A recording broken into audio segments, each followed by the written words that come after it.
Fui un niño campesino. Tomo 1. Escrito por José Morales Moncada. Narrado por Fred Cuentacuentos. Un palmar sin palmeras. Las cosas también hablan. Cuando brilló la aurora del tercer día de haber mudado el trapiche, ya papá, que había llegado al anochecer del día anterior, se había levantado como siempre. Se tomó los puros y se fue hacia el trapiche mostrando en su andar una como cierta nostalgia. Corrí a su alcance mientras le gritaba: «Ya no está, papá, se lo llevaron, solo dejaron la enramada y la rueda. Lloré mucho». Papá se dio vuelta para esperarme y los dos seguimos. La enramada parecía enferma de una melancolía contagiosa y la rueda lucía triste semienterrada. Papá decía que las plantas y los animales también hablaban, y aunque no entendiéramos su lenguaje, debíamos hablar con ellos. Yo hablaba con Negro, los marranitos, la vaca y el buey, las aves y con los peces en los pozos del arroyo. También hablaba con las flores del jardín, el cafetal, los cañaverales y los árboles amigos. Viendo a papá contemplar en silencio la triste rueda y la melancólica enramada, creí verlo hablar con ellas. «Papá, ¿las cosas también hablan?», le pregunté. Me miró sorprendido y sin decirme nada me cargó en sus brazos.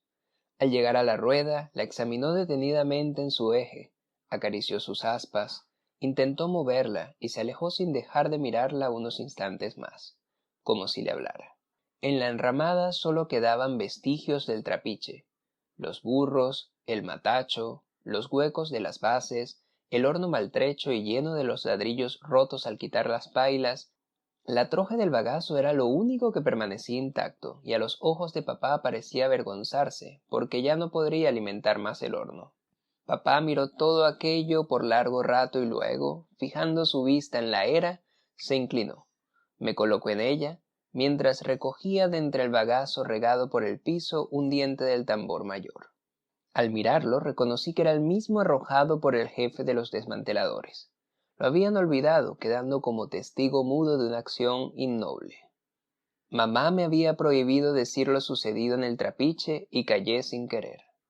Lo olvidaron y lo van a necesitar, dijo, y fue a sentarse en la troje del bagazo con el diente en la mano. Me senté a su lado. Creo que rezaba: «Dios lo dio, Dios lo quita. Bendito sea. Las cosas también hablan, hijo». Me cargó y volvimos a casa. Los jornaleros pasaban por los caminos y al chasquear del machete en la piedra de amolar se unía la tonada, mojada todavía por el rocío matinal. Los momentos vividos con papá aquella mañana me significaron mucho en adelante. Las cosas dejaron de ser simples cosas para tener una significación de seres comunicativos. La primera cosa con que entablé conversación fue con el arroyo. Cómo me divertía hablando con él. Le preguntaba cómo se las arreglaba para lavar la mugre de tantas personas, animales y cosas y siempre tener las aguas limpias. ¿Por qué bajaba haciendo tanto bullicio por la ladera para quedarse tan en silencio en el potrero? Le preguntaba también qué cantidad de agua tenía almacenada y cómo se las ingeniaba para tenerla en el cerro y por qué a veces bajaba tan bravo y mudado de color.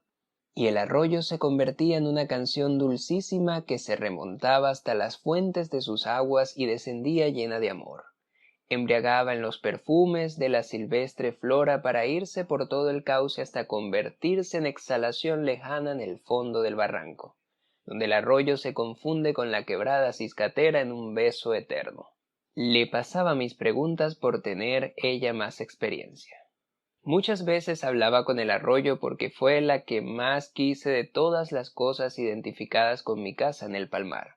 El huerto y el jardín hogareños los regaba el arroyo sin escatimar el agua aún en tiempo de verano. Su caudal parecía una bendición. Nunca se taló en sus nacientes. Sus cristalinas aguas en su continuo murmurar agradecían los esfuerzos por su conservación y en las tardes, cuando las contemplaba, las veía como sonreír mientras en mis lanchitas de anime se llevaban mi fantasía infantil a lugares desconocidos por entre las palmeras. Como hablaba con el arroyo, aunque con menos confianza, lo hacía también con muchas otras cosas: el potrero, la bifurcación de los caminos, las enormes piedras cerca del barranco, la rueda solitaria, la enramada melancólica y, sobre todo, con el corredor de la casa que tanto sabía de la vida de los peones y de todos en general como sitio obligado de reuniones.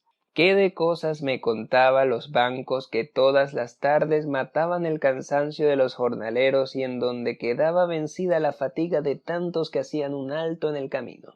El camino real me contaba muchas cosas, a veces indiscretas. Qué de cosas me podría contar.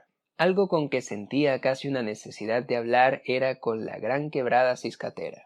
El arroyo le había pasado todas mis preguntas y ella no me había contestado ninguna. No me dejaban ir a ella y cuando la pasaba por el puente, lo hacía de la mano de papá, mamá o el mayor que fuera conmigo.